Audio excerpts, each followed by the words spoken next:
Түркістан облысы Сарыағаш ауданындағы әулиелі жерлердің бірі Иса ата немесе ыстық әулие.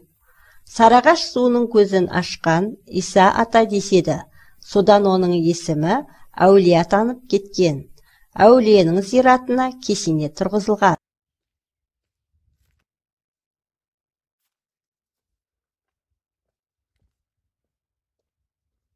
Жалпы әулиелер өмірде болған ба, және олардың керемет көрсетуі ақиқат па деген сұрақтарға жауапты біз ислам дініміздің қасиетті Құран кәрім кітабы мен пайғамбарымыз Мұхаммед саллаллаху алейхи уассалам хадистерінен білеміз.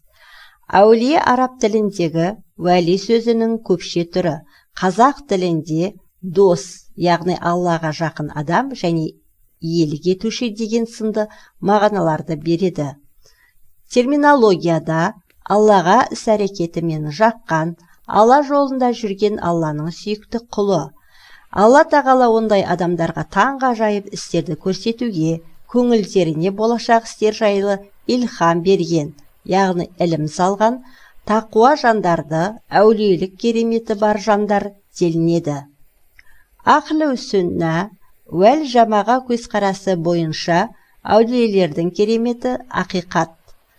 Керемет Аллаға ісімен жаққан, кейбір тақуа құлдарына тарту етілген Алланың ерекше сый-құрметі болып, адамның бір түнде Бұхарадан Меккеге баруы, судың бетінен кемесіз, ешқандай қиындықсыз жүріп өтуі және тағы басқа сол сияқты осындай жай адамдардың қолынан келмейтін таңғажайып іс-әрекетті көрсетуі. Бұл жерде пайғамбарларға тән мұғжиза мен әулиелерге тән керемет екі бөлек нәрсе екендігін біліп алған жөн.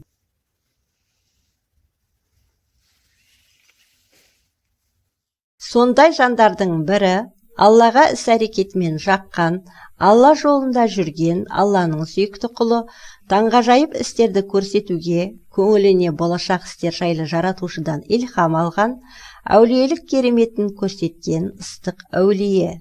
Иса ата заманында дін таратушы ғана емес, алақанының ыстығымен де, дуасымен де кеселем деген әулие болғандығы жөнінде деректер бар. Ол науқастарды су шыққан жердің маңындағы тесік тастан өткізіп, дұға оқыған, ем-домын жасаған. Бүгінде жанына дәру іздеген адамдар сол тесік тастан өтіп әулие ата басына барып нәжат етеді. Ал Иса ата кезінде көрсеткен Сарыағаш минералды суының атағы бұл күнде әлемге белгілі болғаны мәлім. Атақты шипажайға келушілер емін қабылдауды бастар алдында Иса ата немесе ыстық әулие басына барып зиярат жасайды.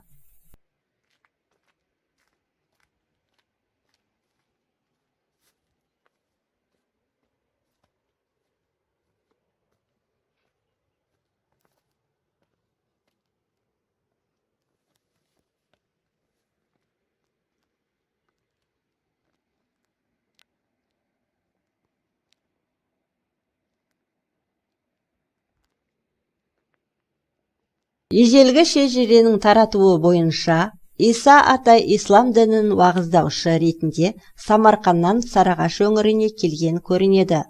Өздері 4 ағайынды екен, бәрі де дін жолындағы адамдар болыпты. Үшіншісі осы Иса ата, одан кейін Пәрпі ата, қазіргі Қазығұрт ауданындағы Тұрбат жерінде, ал Иек ата Орта Шыршықта, Батыр ата Шөлде. Иса ата имандылық жолын уағыздап жүріп, қазіргі шығып жатқан су орнын көрсетіп, мұның айналасын қастерлеп таза ұстаңдар, түбінде осы жерден керемет су шығады, келешекте ұрпақтардың жанына шипа емнің қайнар көзі болады деп көрсетіп ескертіпті. Су 1946 жылы шыққан, жер астын бұрғылаушылар әуелі мұнай шығады деп күткен екен. Су атқылап шыққан соң, сол ашық күйінде тастап қалдырып кеткен. Содан 2 жыл бойы 12-15 метр биіктікке бұрқылдап атылған ыстық суға ары-бері өткендері беті қолын жуып ішіп байқаса, су майлы, дәмі өзгеше, емдік қасиеті де аңғарыла бастаған. Суын пайдаланған кейбір науқастардың сырқаты да жазылуға айналған.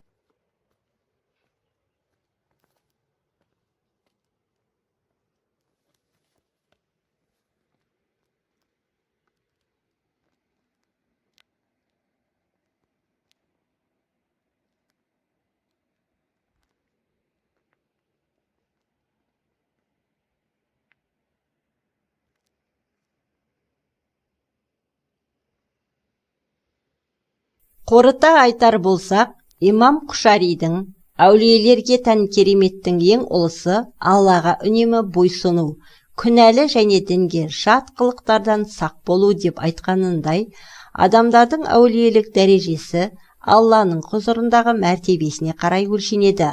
Пайғамбарымыз Мұхаммедтен саллаллаху алейхи уассалам кейінгі ең тақуа жан, әулиелердің абзалы Әбу Бәкір. Одан кейінгі кезекте Омар ибн Хаттаб радиаллаху, Осман радиаллаху, Әли радиаллаху және жәннатпен сүйіншісленген сахабалар тұрады. Адамның шынайы әулиелігі тақуалығымен, адамзат үшін жасаған сүбелі еңбектерімен өлшене береді. Әулиелік дәрежелеріне қарай кереметтері де әртүрлі болады. Көзі тірісінде руханиятты насихаттап, халықты тура жолға бастаған жандардың барлығын Алланың досы, Аллаға жаққан жандар немесе әулиелер деуге болады. Тарихи, рухани мұраларға толы қазақ даласынан да көптеген әулиелер мен ишандардың шыққаны белгілі. Мысалы, Арыстан баб, Ысқақ баб, Шайқы Ибрахим, Яссауи, Жүсіп баласағын, Үйгінеки, Бахауиддин Нақшыбанд, Әулие ата, Бекет ата, Науан Хазірет, Қалжан Ақун, Абай, Шәкәрім, Мәшһүр Жүсіп және тағы басқалар. Ескере кететін тағы бір жайт, әулиелер қайтыс болғаннан кейін де қадір қасиеті арта түспесе кемімейді. Өйткені адамдар олардың артына қалдырған рухани мұраларын оқып, жастарға тәлім-тәрбие берудің негізіне айландырады.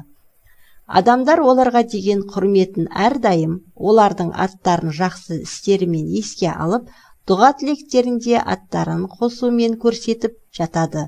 Яғни әр ғасырда мыңдаған дуалы ауыздар оларды игі амалдарымен еске алып, тілеулерін тілеуі олардың мәртебесін асқақтата түседі.